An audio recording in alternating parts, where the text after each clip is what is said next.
This is episode number 5, Happiness Through Crisis, with the one and only Eliyahu Jian.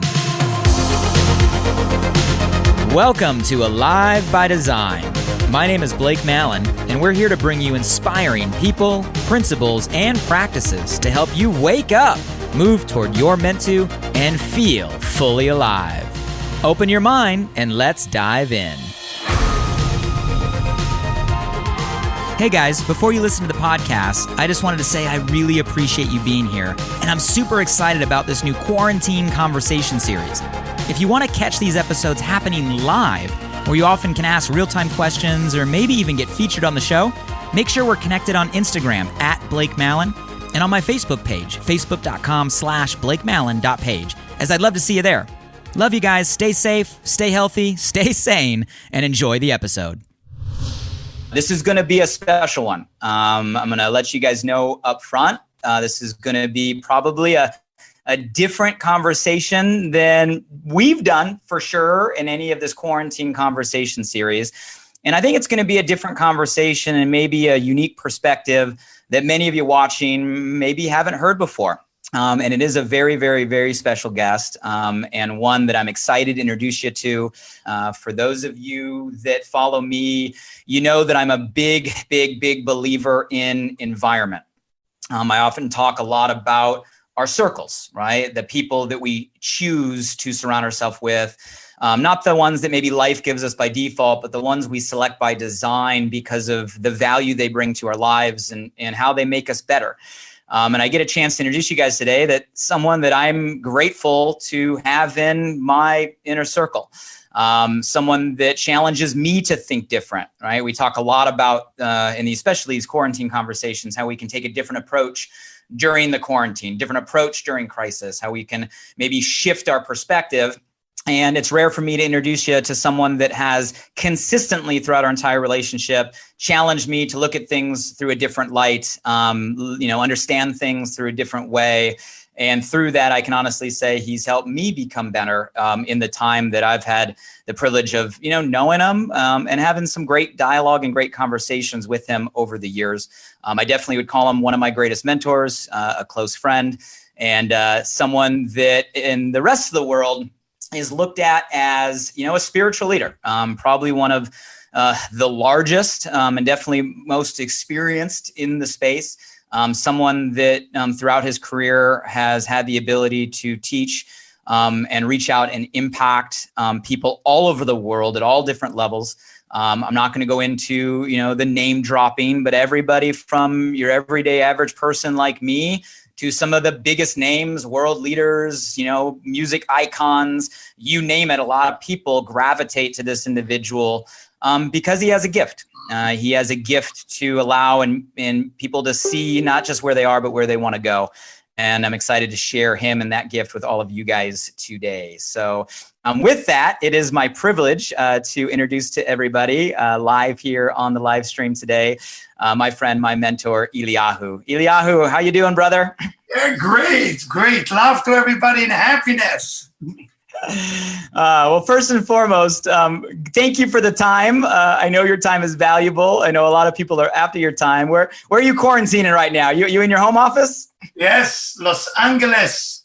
Beautiful weather from outside and beautiful weather inside.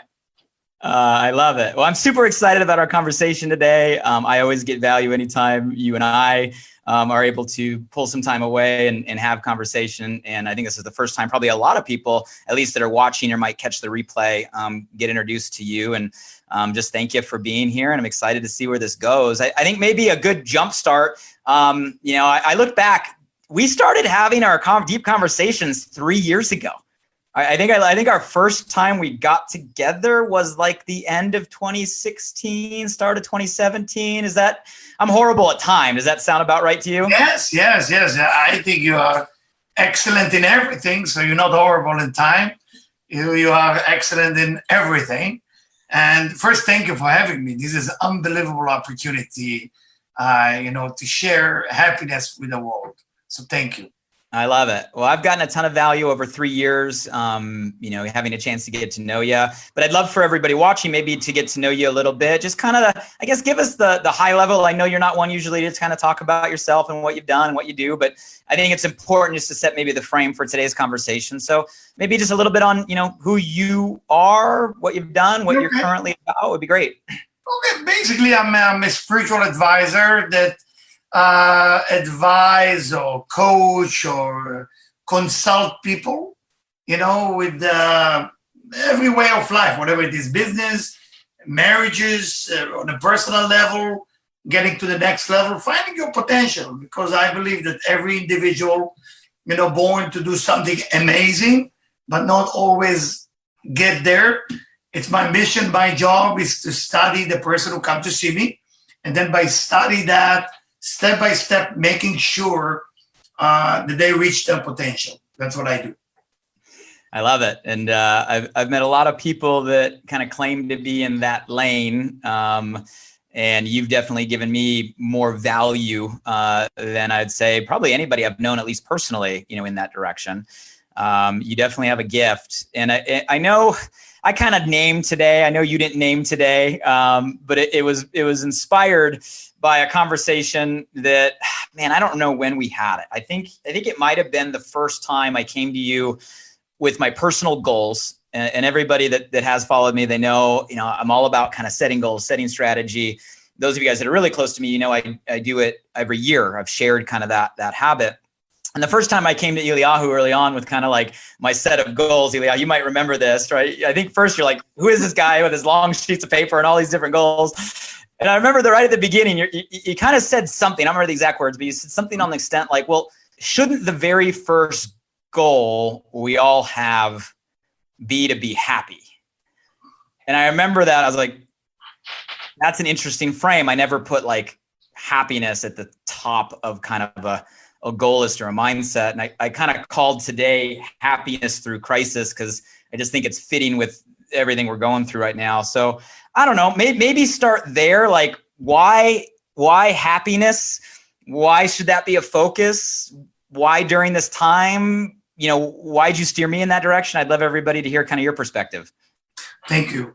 I mean, the reason I'm looking at happiness as the number one goal, because everything, from a logical point of view, everything that we are doing, what's the purpose? Whatever it is, money, love, health, getting out of this situation that we are in right now, quarantine, eventually the future of every individual dream is about being happy. In the end of the day, when you smile, when you are happy, it's continuing, you bring blessing. But if you achieve, let's say you achieve a money goal, but you're miserable, you just look at your bank account, you look at the number, and you're still miserable. If you're finding your soulmate and the love and everything else, and you're not happy because, I don't know, you have gratitude issues, you're missing the whole point. So I believe that if your goal becomes happiness, then everything you're doing toward that eventually match what you want to do. But if happiness is not your goal, then what are you doing it for? Just some numbers in the bank, or just some more people who love you, or more like on Instagram, on Facebook? It doesn't. If it doesn't make you excited and happy, then I believe stop, think, wait, and rebuild whatever you're doing right now, and think about how is what I'm doing right now can make me happy. It's interesting, and I know it's kind of obvious. I think you say the word happiness, all of us maybe have our own definition or feeling. I'm curious, like how do you describe, like how would you define happiness, right? And just I'm curious your definition. It's great. First, it's a great question. So I'm looking at happiness in two ways. There is happiness that come, momentarily, meaning something that make you happy. You get your flavors and ice cream that you like, or something that you like to do, jogging or surfing or whatever you enjoy doing, skateboard. It's a good happiness, but it's not a fulfilling happiness that lasts for a long time. So to get the true happiness, you got to do some work. You got to challenge yourself. To get to an happiness that just make you happy for 5 minutes we all know how to do it. We go after things that make me happy right now, but it's based on things I don't have at the moment. See, if I don't have the 5 million I'm looking for, the 5,000, and then I will have it, then I become happy. But this happiness will not last because it just fulfill something too small.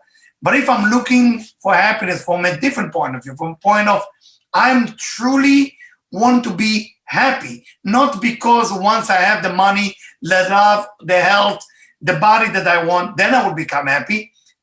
I want to achieve happiness that I will be happy no matter what's going on around me. And by being happy as the cause, it will affect everything around me. So again, to summarize it, happiness as an effect or happiness as the cause, happiness as the seed or happiness as a result. When we look for happiness as a result, of course, the end result will be some type of disappointment because, we all got the feeling of buying a new car. You buy a new car, it's a great feeling, it's clean, it's neat, nobody allowed to drive it. You check your body from crumbs, it's so perfect for 3 weeks. After 2 months, you already find yourself with a little vegan cookie inside the car. And then, I don't know, 6 months later, you find some little bag in the back of the car. What happened? Because that fulfillment is momentarily, like a new watch, like a new pen, like a new car. So if the happiness is a drive to fulfill a certain thing I don't have, you're going to become happy, but it will not last. But if your happiness, your goal of happiness is to become happy from within, it's an all new story. Well, I want to make sure you guys got that. I've never really heard it put that way. Let me pause real quick, and without maybe taking Eliyahu's answer, I'm curious, how would you guys have answered that question? So drop a comment in the comment feed. Like, how do you define happiness? And don't be afraid. What first thing that comes to mind, there's not a right or wrong, but we'd love to see some engagement and participation, and just everybody's definition, because it's one of those words that everybody assumes. We assume the same thing. But I think if you guys reply, you're gonna realize we all maybe assume different things. And what Eliyahu just gave us was a definition that I've never heard and I've never thought of. And it kind of goes to, you said seed, right, or result. So I've always looked at happiness as an outcome. Like, you do this, you are happier, right? You take a walk in nature, you listen to your favorite song, you do something you love, you hang out with people you like, right? It's instantaneous. But you're saying the deeper core of happiness comes from inside, right? And actually is the seed, or it's like cause and effect. It's not happiness as an effect of something else. It's happiness as a cause internally, no matter what the circumstance or the situation. Am I understanding that correctly? Is that the gist? Yeah, this is perfect. I will maybe describe it. Are you going to work because you're so excited? Or you're going to work to get an excited things at work that will make you excited later and happy? You got to ask yourself. So there is things that make us happy, and there is, because I'm happy, I do those things. So the results are all different, Makes sense. I read a study, and I don't remember what study it was, but it had to do with success, and kind of dispelling the myth of success leads to happiness, because so many of us are like the when this happens, then I'll be happy. When I get the raise, then I'll be happy. Yeah. When, then I'd be happy. And the outcome of the study actually said the inverse. It said, well, no, there's no real correlation, right? That success leads to happiness, because you got people that are successful and are not successful, that are happy and not happy. But they found a correlation, the inverse, that happiness actually led to success. It was interesting. Eliyahu, let me ask you this. So right now, if we were relying on our own happiness to be dependent on things externally, it's a really hard time. Yes. Because right now we're in the middle of crisis. We're surrounded by negativity. There's not a lot of, there's a lot of unknown, and it's not to anybody's fault. It's just there is a lot of unknown, and there's nothing that anybody can do right now to make all of that known. And we're hearing and we're seeing, I think all of us know people right now that the whole social distancing thing, isolation, is leading to loneliness, people feeling alone, the negativity and nonstop just negative news is leading to fear. People are getting anxious and depressed. Like, I mean, this is really happening.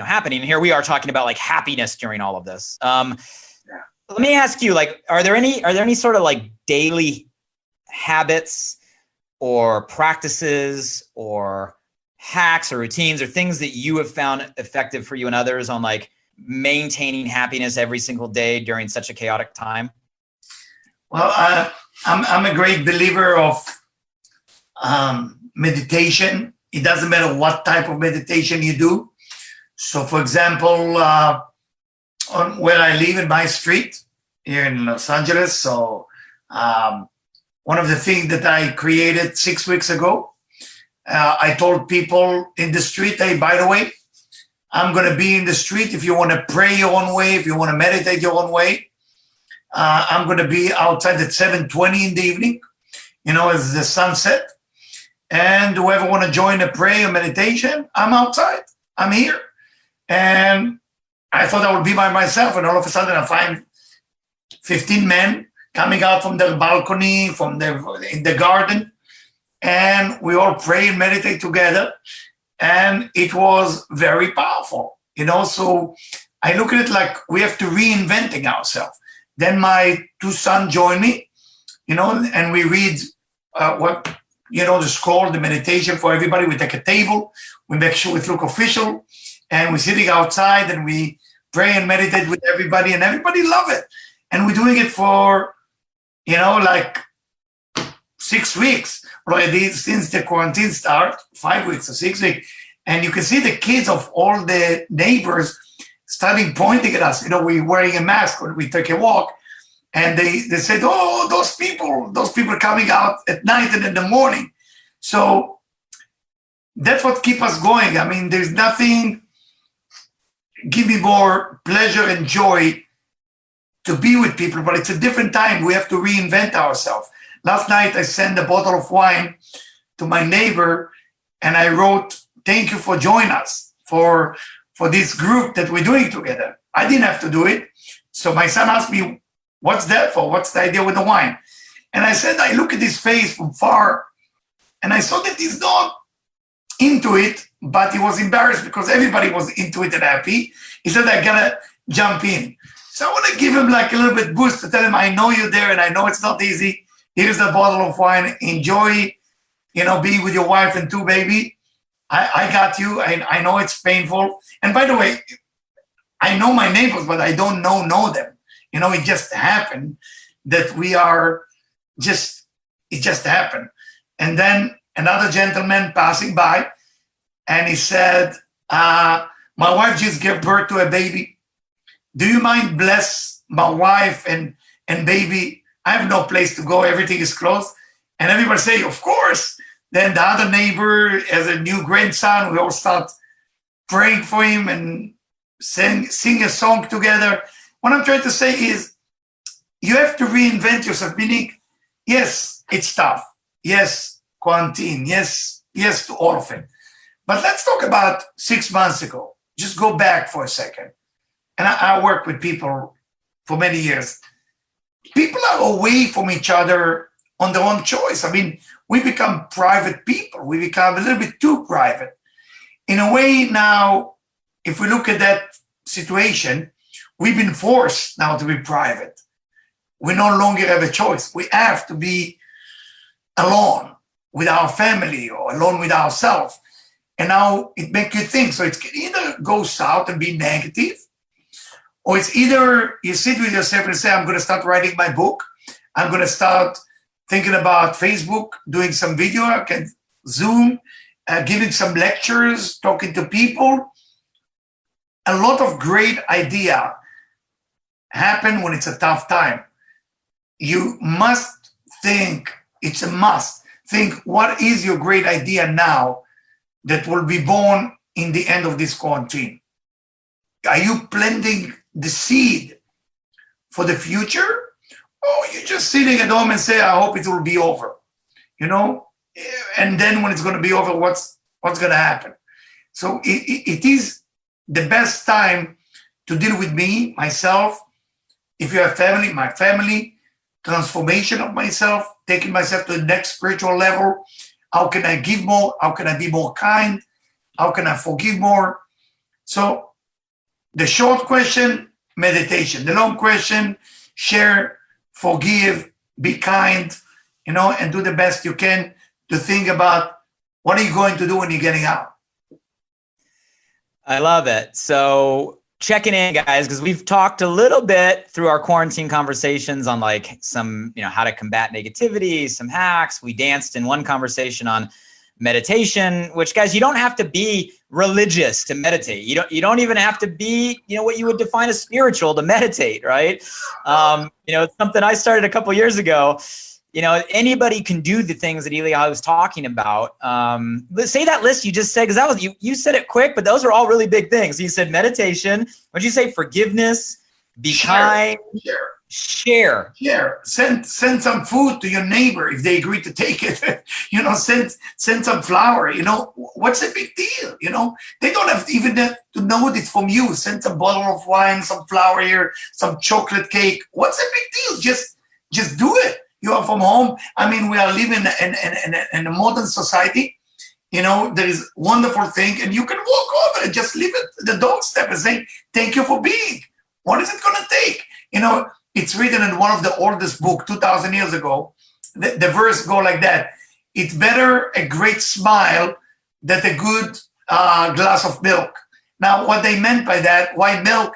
Because milk in the old days, 2,000 years ago, was a symbol of nutrition that give all what you need. Of course, you are into nutrition. You're definitely not going to agree with that. But in the old days, let's call it a goat milk from 2,000 years ago. But what they try to say is, when you give a smile to a person, you're almost forcing them to smile. I mean, try it. You smile, the other person just smile. So the biggest gift we can do for another human being is to smile, and maybe a bottle of wine, maybe a cake, maybe a flower, something. It's got to happen. It's got to happen. Then we take those small steps and make it happen. I don't know if you saw all those videos from Italy during the quarantine, how they look at the window for one another, they play some guitar, violin, they raise a glass of wine. You gotta find it, and it's not gonna happen. People are not discover great thing when it's great. The great thing has to be discovered when it's terrible. That's when the great things. When I perform wedding for people, when they invite me to perform wedding for them, I look at the husband, I look at the wife, and I say, I want to give you one advice.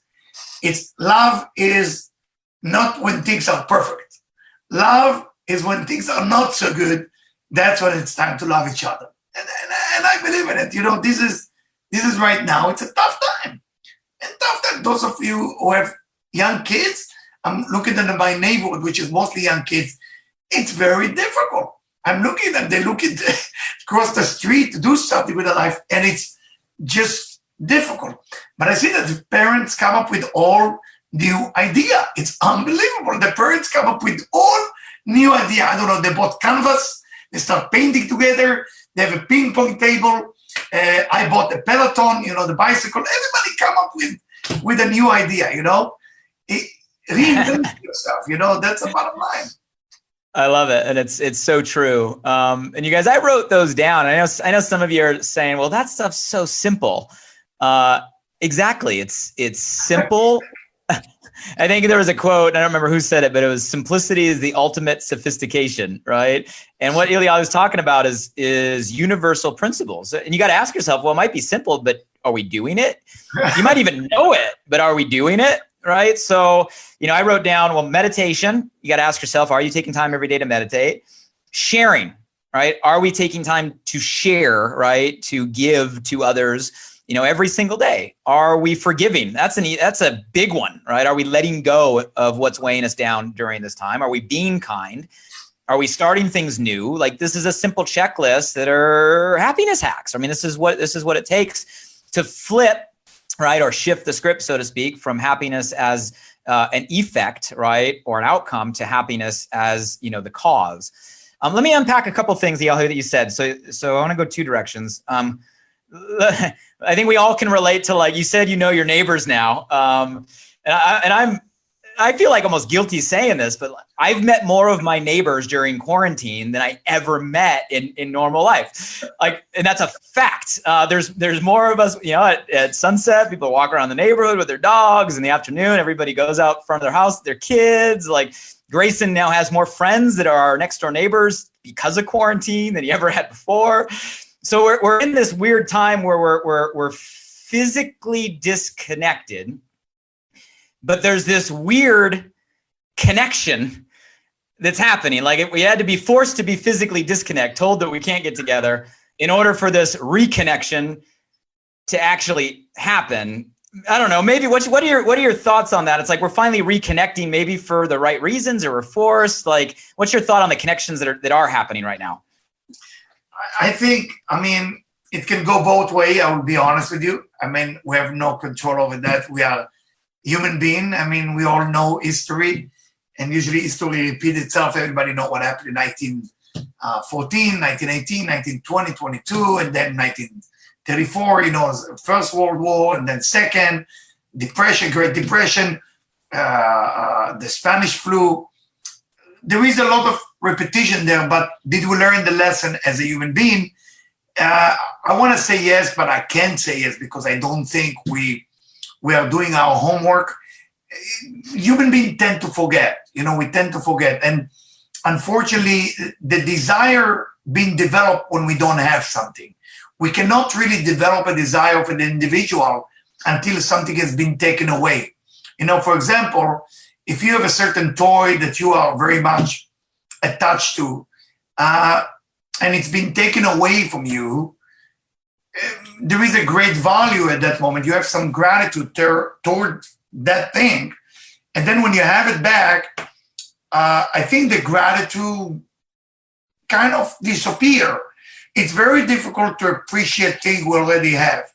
Now when we don't have it, and it's away from us, we want it back. We want to be together with people. We want to go to the restaurant with the family. We want to celebrate. We want to go to the beach. We want to do things together with human beings. Even my dog want to hang out with other dogs. We need that. We are a social being, and that part was taken away from us. We need to think is how socially I am, and when I'm with people, am I a giver being? Or am I a receiving individual? Meaning, am I thinking about what I'm going to take or what am I going to give? So every person has to do that kind of self-awareness, looking in kind of a thing, and start thinking like, am I going to change after that? Am I going to be more friendly with my neighbor? Or I'm going to go back and say, whoa, thank God that passed. I don't have to say hello. I can get into my car. I can get into my house, deal with my family, with my dog. Goodbye.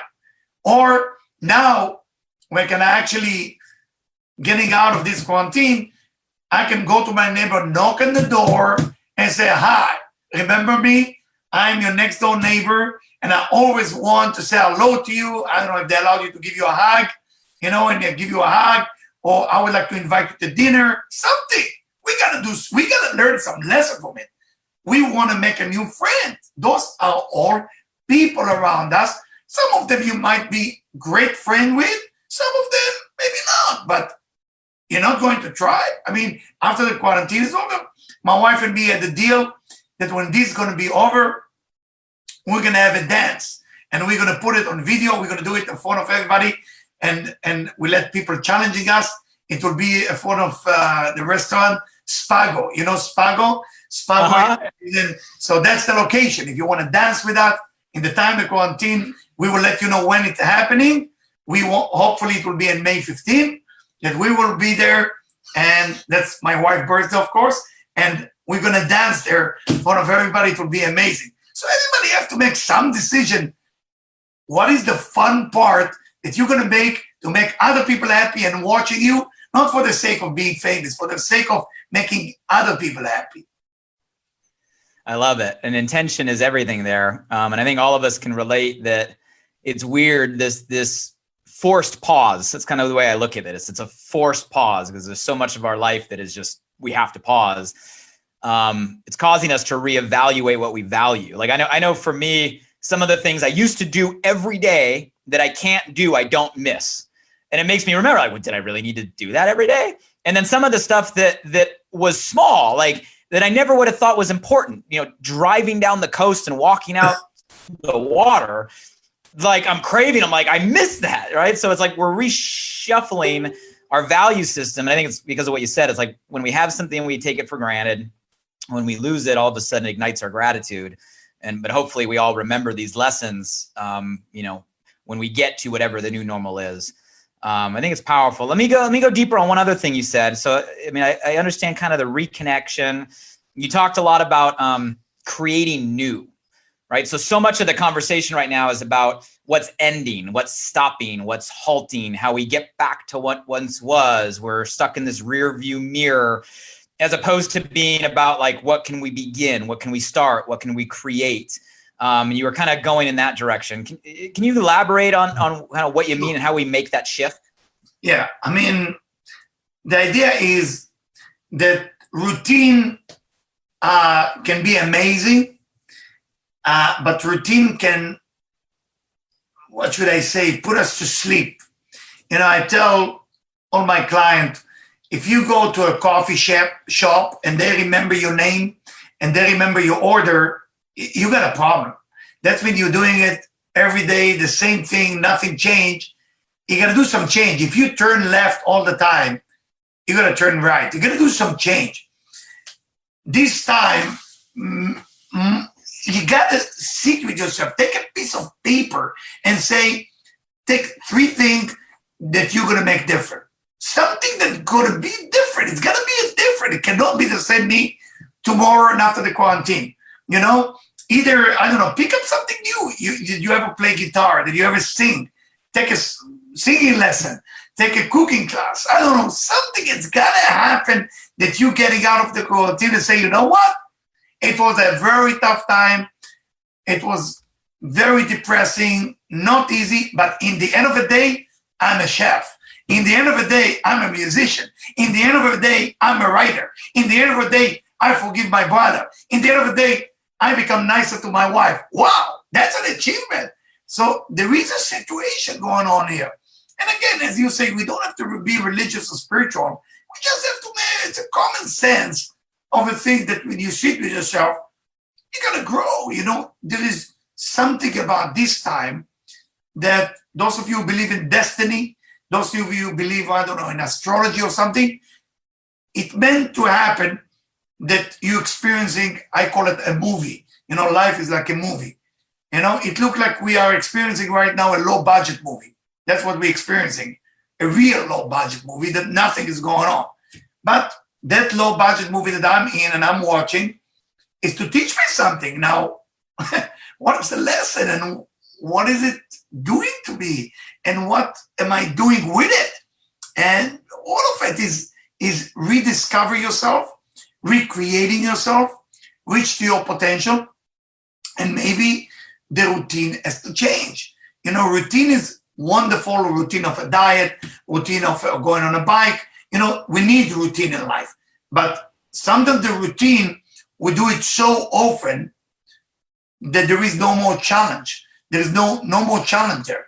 My one of the coach, the sport coach that come to see me, doesn't come to see me anymore. So he's very tough on me with the body and the weight. So I said to him, listen, why don't we just play tennis and forget about all this? He said, no, you're going to cheat me on tennis. You're going to give me some slice ball. You're smart. You're going to give me, okay, and then it's not working out. What am I trying to say? If I play tennis all my life, so I don't have to work out when I play tennis. I just have to, it's almost like cheating on the system. So routine can make you sometimes, you learn also how to cheat the system so you do less of what you meant to be doing. When we are home now, sit with yourself and say, what will be hard for me to do? Take 3 things that will be hard for you to do after you're getting out of the quarantine. What would it be? Is it talking to people? Is it pick up the phone and reaching out, knock on somebody's door that you always want to say hello, but you were too shy? What is it? What is yours? Is it the diet? Come on, you can come up with something. Are you learning how to play guitar? Is that what's behind you? Is that a guitar behind you? Yes. I was practicing guitar. You see that? Oh, that's funny. I was like, that wasn't there. Last time I sat in that office, that wasn't there. You're learning how to play guitar. Maybe in a few, I won't put you on the spot right now, but maybe in a future conversation, I'm going to have you perform something. I don't know. You challenge me. Okay. 1 month from now, I play you a song. How's that? What do you guys think? You guys think we should have Eliyahu back for another conversation later and have him play his new hit single? 1 month. Give me some feedback if we want that. I can do it now if you want. No, I'm not going to put you. I know that's new. I'm not going to put you on that spot. Let me ask you. It's so funny. So you guys take that advice seriously. What's something you're going to do that's new? It's interesting. I gravitated to the, what can we start? What can we begin? More from the perspective, like as an entrepreneur, I know things are not going to go back to the way they were. I think we're in a shift. Therefore, we have to be focused on where we think everything's going. So as an entrepreneur, my mind's on like, okay, well, what do we have to reinvent? How do we innovate? How do we adapt? So my mind's been future focused, but I never connected the dots of it's because our routines have been forced to be broken. So like you guys, that's a great thing. Like the rat wheel or the hamster wheel we were in, the autopilot we were on, right? The day after day after day that some of us have been in for years, some decades, it's a forced stop. And when you force the autopilot to stop, you then open the door to what can you create? What can you begin? Is that really what I wanted? Where am I going? Right? Who am I becoming? What am I doing? So guys, if you're willing to, throw a comment below, right? What is one thing that you are going to begin, right? That you want to start? It can be small, it can be medium, it can be big. Point is begin something. Let me go deeper on one more thing you said. I'm kind of unpacking some of the things you said in your conversation that I know you can elaborate on. I think will give value to everybody watching. You touched on a couple times the concept of this kind of giving and receiving, right? Or you call it sharing. Yeah. And I know this is a deep rabbit hole, and I know we don't have time to go through the entire thing, but like give us the high level for the first people that are maybe hearing that, like giving energy, receiving energy. What's the difference? How do you see it differently than others? Talk to us about that. When we talk to people, we are human beings, so conversation is everything for us. So, when we talk, through the conversation, we have a choice to make. We talk because we want to get something, or we talk truly because we want to give something. It's a very simple concept. If you are only want to receive and the other person want to give, then we're all happy here. But if you want to receive and the other person also want to receive, we're going to have a problem, because I want to take something from you. You want to take something from me. We're going to have issues because the energy will not match. And by the way, those of you listening, the reason for people fighting with each other is either two sides want to receive or two sides want to give. That's the only reason people are fighting. So if somebody want to give and the other one don't want to receive, or I want to receive and you don't want to give it to me. So between couples, if you want to know the basic of fight, is giving and receiving. So when we have a conversation, just stop for a second and ask yourself, what do I want here? Do I want to give something here, or I want to get something out of it? It's okay to get something out of it, but it has to have something with sharing, something with giving. If I'm doing this thing of meditation outside, and am I trying to make myself famous for that, or am I trying to make everybody kind of put a smile on everybody's face? We got to be careful, because the ego can sneak in, and then it's going to be all about me, and myself. Or it should be about, how do I make the community happy, the global community happy? How do I make the global community more healthy? This is really what we have to start thinking, because once you become a giving being, something happened to you. You become more happy. We talked in the beginning about happiness. Happiness comes from giving. You can't just inhale all day long. You have to exhale. That's the way the nature works. You have to give. You have to release. Take. It's boring. It's getting old. It's sad. It's depressing. So promise yourself that whatever you do every day from this point on, gotta give. And it's not just giving your children or giving your wife and giving, your family, which is very kind of you to do it. But giving your family is like giving from the right hand to the left hand. Giving has to be, to give to somebody that you're not crazy about. That's what the giving begins. Giving is to a person that, why should I give there? There's no benefit. Well, that's where the true giving begins. You're looking for a person who really annoying you and you give them something. Woo. But I'm worried now that people in the street will be suspicious. They're getting too many gifts. Now they know, now I know that he doesn't like me. So it's not what I meant. I hope you understand.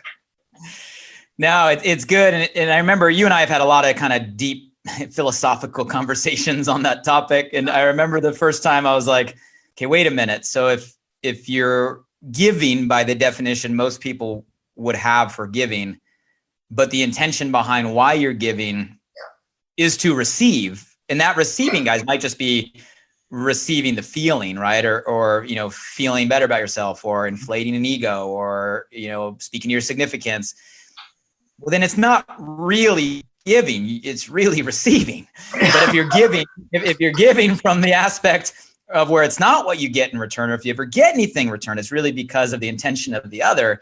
Well, then that giving is really giving. And it's a tough one. And it's one that, I'd imagine nobody's perfect at, but at least that level of awareness keeps ourselves in check, right? So at least we ask the question, when we're in that conversation or going through that.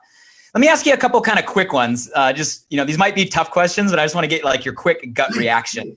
So how would you define spirituality today in like the shortest couple sentences possible? Great. Thank you for the question. I'm ready for it because I had a conversation this morning with a wonderful lady from Santa Monica this morning. And she asked me the same thing. Spirituality is basically two things, and you got to keep it simple. There is a higher force. You can call it divine, God, whatever you want to call it. And that higher force basically, as small pieces of that higher force, live within you. And it lives within every part of creation. Human being, animals, vegetables, and minerals. Now, spirituality means that I will be able to respect you, not just because I try to manipulate you, it's because I respect the part you have within you, that you carry within you, which is part of the divine, as you respect me, that I'm carrying that part of the divine. So spirituality is to be aware all the time that there is a higher force that runs the show, and we are part of that show, which keep us a little bit small and humble, which is very healthy for us, and help us to respect one another, not for the sake of receiving, for the sake of understanding and being aware that we carry that little chip that comes with the divine. I hope that makes sense. I love it. And like I said, there's no right or wrong answer. And I don't want to open Pandora's box here, guys. And I'm not going down a religious, wormhole. And I respect everybody's belief systems. My family and I were Christian based. I grew up that way. I believe in that way. But I always love hearing every people's different definitions or perspectives, especially at this time, because I think I'm going to put religion aside. I think spirituality, faith, right, in something right now is important for all of us, whatever that is for you. So I appreciate that definition. I'm curious for you guys out there. I don't want you to justify, we're not throwing stones. It's not the energy of this conversation. But how would you define spirituality? Throw some comments. I'm just curious, where you would go. Let's go a totally different direction. So I know you're really big into kind of astrology, and I don't know my personal opinion on it, to be really honest, other than I'm fascinated that people are fascinated, right? And there's obviously a ton of people out there that are fascinated because we all have our signs. I'm an Aquarius, right? People talk about it. I see it. I don't get it. I don't fully understand it. I don't even know what my opinion is on it, but I am fascinated by it. And I'm just curious, like, how would you right now talk about what's going on right now through kind of that lens, right? How do you explain what's happening? Well, first we need to understand that what is astrology? Astrology is a science. It's not like people believe it's kind of, they make it too spiritual, but it's basically mathematical science that based on the influence of the planet on a human body and the human spirit. It's very simple. If you take the moon affecting the water in your body versus something very simple, the ocean, high tide, low tide, very simple thing that physically affecting you. The same thing with Neptune, with Pluto, with the Jupiter, the sun. So we've been affected by those things without even we know we've been affected. We're affected emotionally, physically. We've always been affected. So when we look at the chart, actually it started already in the end of December, mid-December. The energy starts shifting. And when people tell me what's the next year going to look like, I said, well, the beginning might be rough. I didn't expect that to happen, but I tell people it's going to be a little bit rough. And when people tell me, a lot of people, of course, call me in this time, when is this thing going to be over? So that's what everybody want to know. So we are looking at right now, it's a little bit more positive because people are kind of accepting the situation. By May, I'm sorry to say it, but May 7th, we might see another wave of a bit negativity. And please be strong and hold on. And hopefully by June 5th, something like that, we are almost out of chaos, out of negativity. So it might be more than June 5th, but I'm trying to be positive here and tell you the good news. And the reason for that is there is something I'm not going to teach you astrology now, what we call 90 degree versus 60 degree. But there is a situation in the planet that right now the universe is going back to what happened exactly in 1918 till 1922. It's exactly the same chart. It's scary. It looked exactly the same with the Spanish flu, with the war and everything taking place. And humanity need to learn to respect one another. Humanity need to learn in this time to have human dignity. We don't have to love each other, but at least be kind, be respectful. We need to learn that lesson that we, because of maybe Facebook and Instagram, which helping us to be social, but it also can help us to be not social or be social in a fake way, if I may say.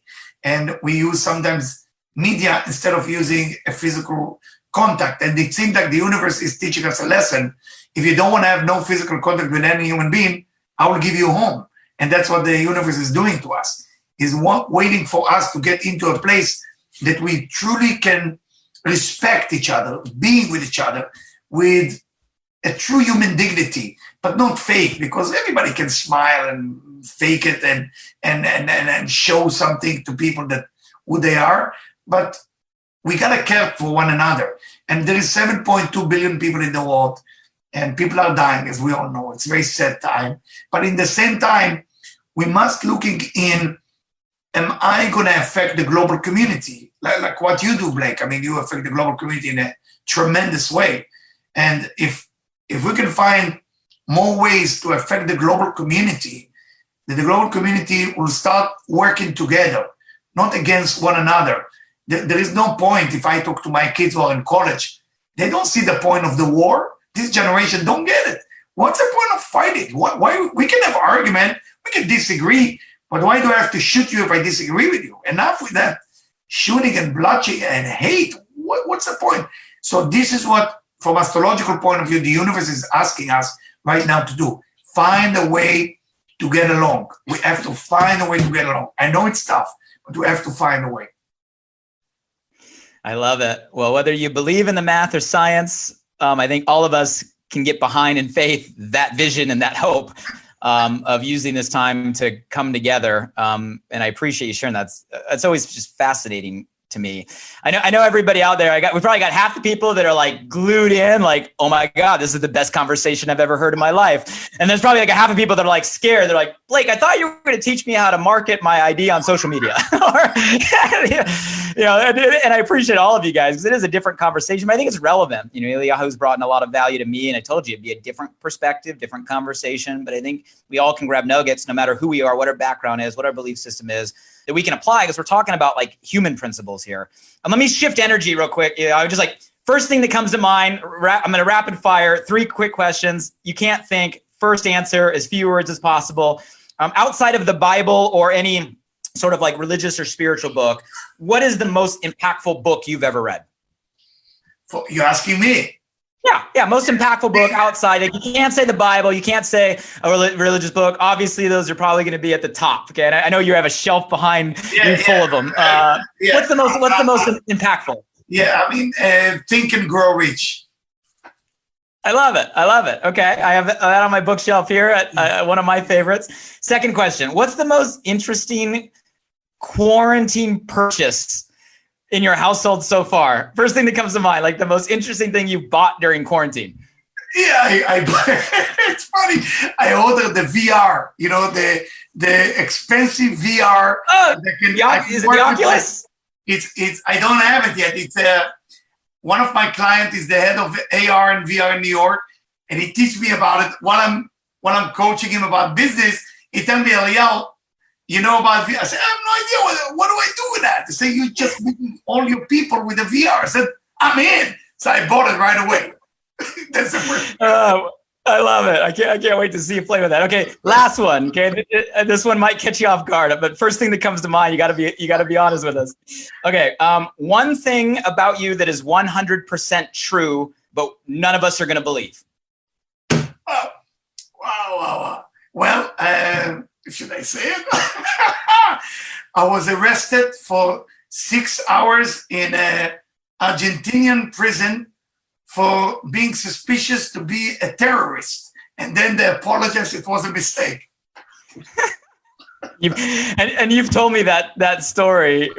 Give me just because I don't want people to be like, Blake, you're on the phone with someone who was an arrested terrorist, and they profiled you, right? And they detained you. I don't remember the full story, but I remember you looking back on it. What was like the big lesson you got? Like something happened, right? Big lesson. I mean, I was trying to market, what I'm trying to do in South America. I just didn't know what I was doing. I was too young and silly. And I thought I had the marketing plan and everything was ready to go, but I didn't. And then I get stuck. I said, oh my God, all the money I invested and everything, nothing is working here. And then I believe the divine sent those police people to arrest me as a terrorist in prison. And they apologized after 6 hours. Said, oh my God, so sorry, you're the wrong guy. But because of that, I become famous in Buenos Aires. And we went on the radio and TV, and through that, we become famous of what we're doing. So it's the divine, I'm telling you. This is unbelievable. That's amazing. I love it. Okay, a couple other ones. I know we're coming up on our scheduled time here, so let me. You got a good question. I'm gonna do it. Let me ask a couple more. So, for everybody that follows me, and I know you and I have had this dialogue. I'm obsessed over helping people kind of shift the script, right? And you know my story, and those that follow me know my story of kind of following the supposed to, hardcore achiever, right? And then because someone helped me kind of shift the way I think, it changed my life trajectory. And it's like my core passion. I love getting people to shift the script or the story or their belief system that maybe has been programmed incorrectly so they can have the right one for who they're meant to be, where they're meant to go. I'm curious for you personally, and I've never asked you this question. What's the largest belief shift you personally had to go through? Like you went from telling yourself this to telling yourself this, or believing this to believing this, that ultimately led to kind of where you're at today. It's two things. The shift that I made is first to be consistent, patient, and the number one thing is forgiveness. To be able to forgive people that I believe treat me with kind of injustice. And once I was be able to once I got myself to forgive them, I become way more happy because I realized that I couldn't shift, I couldn't move to the next level if I would not forgive them. That's a huge, big thing. That's huge. I think if everybody watching were to be honest with ourselves, I'm sure more people than not, we need to make that shift, right? You know, we hold on to resentment, or we hold on to anger, or we hold on to all these feelings that, you know, the reality is those feelings hurt us more than they hurt the person you have those feelings for. Yeah. But we hold on to them. And when we can make that shift to just letting go, forgiving, maybe even make the shift to loving or being empathetic, compassionate, you know, we get released or we get freed, but easier said than done for sure. Let me ask you this way. If you could snap your fingers right now and the whole world had a shift, like you get instantly, like, you know, through osmosis, everybody, 7.2 billion people on the planet instantaneously went from believing this to believing this right now at this point in time, what shift would you hope or wish for everybody on the planet? Put the gun down. I don't know. Maybe go to the street, leave whatever you do right now, and we all go into the street, forget the car, forget electronic, nothing, and start dancing in the street together. That's a shift I want to see. Drop everything you're doing and understand that we are one soul. This all global community is one soul. And if you look at this quarantine, I mean, it's globally, if you think about it. This is the first time that the world is actually thinking as one. It's no longer different country, different religion. We are all one. We are all one, unfortunately, for the wrong reason. If we can get out of it and still be all one together, that would be great. I love it. I mean, that's an amazing hope. Let me ask you guys, we're getting some great feedback. We're getting a lot of hearts. Let me ask you guys, how would you answer those questions? You know, what's a shift that you went through that impacted you the most? What's a shift that if you could grant a wish, you'd love to see the whole world go through? Would love to see your feedback out there. Maybe one more, maybe a couple more here. Let me ask you, I'm going to put you on the spot. I won't hold you to this. But if you were to pull out your crystal ball, you know, and look into where we're going, and I know nobody knows what the new normal means and, you know, what's ahead of us. But I'm just curious, if you were to pull out your crystal ball on where we're going, you know, where do you see us in the future? And then my follow-up question is, what's your hope for us in the future as we go into the new normal on the other side of this whole COVID? I mean, first, my prediction for the future is that in the end of June, it will be two groups of people. We will be divided, unfortunately, into two groups of people. I say unfortunately or fortunately, I don't know how to look into it. So, and one group will be people that ready to move on and make this universe a little bit different the way it is, make it a little bit more fair for people, build some better community, and trying to focus on education, not just education, school education, education for people to make it. So people can make it with money, can make it with health, can make it with psychological need, you know, so we can be divided to two groups. And I just hope it's not going to be a fight between these two groups. That's what's going to happen in about mid-June, the end of June. So that's my prediction. My hope is, of course, that we can talk to each other. We're allowed to have competition, but not competition of how can I destroy my competition. Is how can I work together with you to make this universe a better place to be? Because look at it, I mean, we're spending billions of dollars on wars. We're spending billions of dollars on the wrong medicine. And look where we are. I mean, it's embarrassing that people have no idea, as you start the conversation, that there is a lot of uncertainty. We don't even know where it's going. Nobody knows where it's going. I mean, I have many of my clients are doctors. I'm talking to them. I don't know. The famous answer, I have no idea. That's the answer. I say, you have no idea. You're the head of the hospital. What do you mean you have no idea? I say, what do you want me to tell you? To lie to you? This is what's going on. So my hope is that I believe in a human power. I believe in a human mind. I believe in a human certainty. And I believe in human being getting together, there is a lot of great things that take place. So I just hope for all of us to just join forces. You know, wherever you are, whoever listen right now, we got to join forces and make something together for the sake of humanity. Yeah, it's an amazing hope. And I love the vision. And I'm a believer in people. And I believe that we're going to get there through all of this. And that was the premise of why we started doing these conversations, right? I don't really have time for this. I got a million things I got to be doing. My days are jam-packed. Like I'm busy living what you're saying, like creating new, innovating. Where are we going? Reaching it, making an impact. Like people. Every day I'm working more hours through all of this than ever before because I believe it's a time to make a difference. But the reason I'm pausing to have conversations like this with people like you, and I appreciate today, is because I do believe in people, and I do believe we can't just go through this. We can grow through this and come out on the other end, whenever that is, and whatever the new normal is, better than where we went in. So guys, you tell me, did you get value from today? Let me know if you guys got value. Maybe drop one nugget, one thing you got from this conversation. There's so many, but what's one you're going to take as your own, instantly apply?